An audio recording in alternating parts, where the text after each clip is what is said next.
Next up, in the house, we have Greg.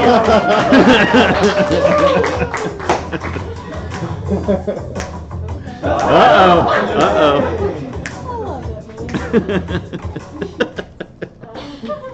You know, you gotta change it up every now and then.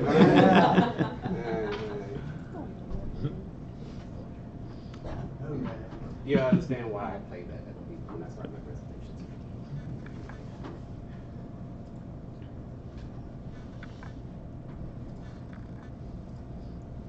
All right, so good evening. I am Gregory Saxton, and I wanted to take this opportunity to say thank you for this little bit of a journey that you get to go on with me about my life and where I kind of started, and what was once a dream has somewhat become a reality. You gonna start for me? So I was born on Monday, February 2nd, 1981, to the wonderful parents of Timothy and Belva Saxton. I am the youngest of 4 kids, but I was also the black sheep of the family. I was the one that was always in the stuff, doing stuff I shouldn't be doing. Grew up in the projects of Brooklyn, New York, where at the age of 4 and 5, I saw somebody actually shot and killed, stabbed, robbed. Went to a public school where sometimes it was on lockdown, and that's the kind of life that I grew up in New York.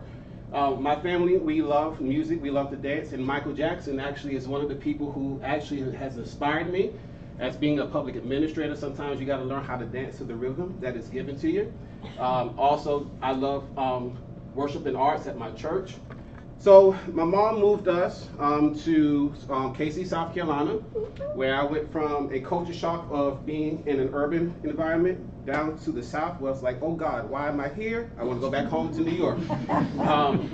But got involved with some of the arts, like being a trumpet player, being in theater, being in SGA. I was the class president my junior and senior year. Maybe one day I'll get to tell you that wonderful story. Had the opportunity of going to Boys State my junior year, and also I fell in love with Jesus. When I graduated from high school, came here to the College of Charleston, pursued my major in political science and theater with a minor in Latin. Didn't do the Latin part, but got my 2 degrees. Fell in love, got heartbroken, almost committed suicide. Didn't know what I was going to do, but God got me out.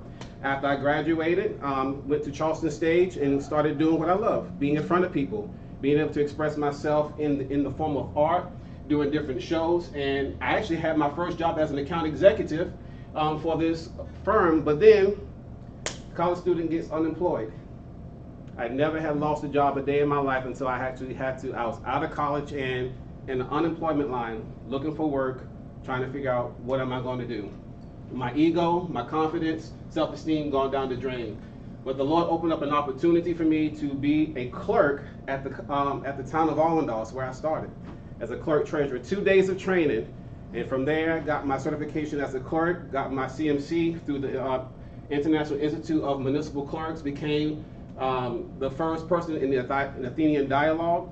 In 2016, I finally bought my house, became a dog dad, which for me was a big thing because I never thought that I really would get this far in life with all the stuff I had going on. So as a clerk, I had the opportunity to meet different clerks and to deal with different public officials.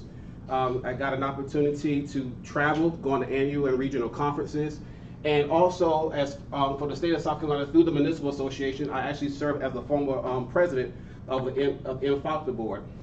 This guy right here is Mr. Wallace, who was my former boss. He actually went to town council and told him that he thought that I would be good when he resigned to be the town administrator. They took a vote, a unanimous vote. So I was like, okay, so I'm the administrator, so what do I do now? And decided to go to college. In the meantime, this is some of the things that really kept me going through with COVID, because I love to cook. Anybody who knows me, I love to cook. I know how to cook, plate, eat my food. You'll always keep coming back, right? I'm a minister in my church and doing great things. Then I had an opportunity to go to LGLI, where I met some of the wonderful, great friends of mine who actually were in the public service field doing what I do. Get an opportunity to network and to do different things and get that certification. Then these 3 young ladies inspired me to get me to college. I wish I could tell you the story about every last 3 of them, but this is why, one of the reasons why I'm here. It's because they pushed me, told me I could do it and I should do it, and I did it, and I'm glad I did it, right? Right? All right, ladies, move out the way. So, a part of me being town administrator, I still get the opportunity to go to things like ICMA, to SCAMA, National Forum of Black Public Administrators. You say, well, what does this have to do with your journey? Because you have to learn how to network. You have to learn how to put yourself in uncomfortable situations in order to do what you have to do. These are some of the other things that I do, a part of my life that helps me and inspires me to be around people, to cultivate change, to understand how to deal with people.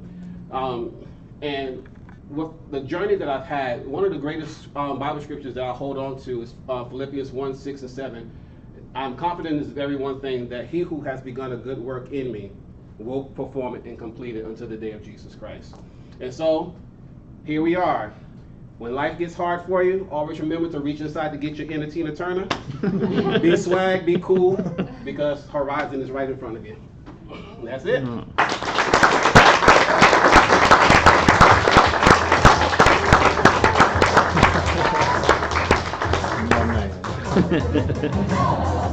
night.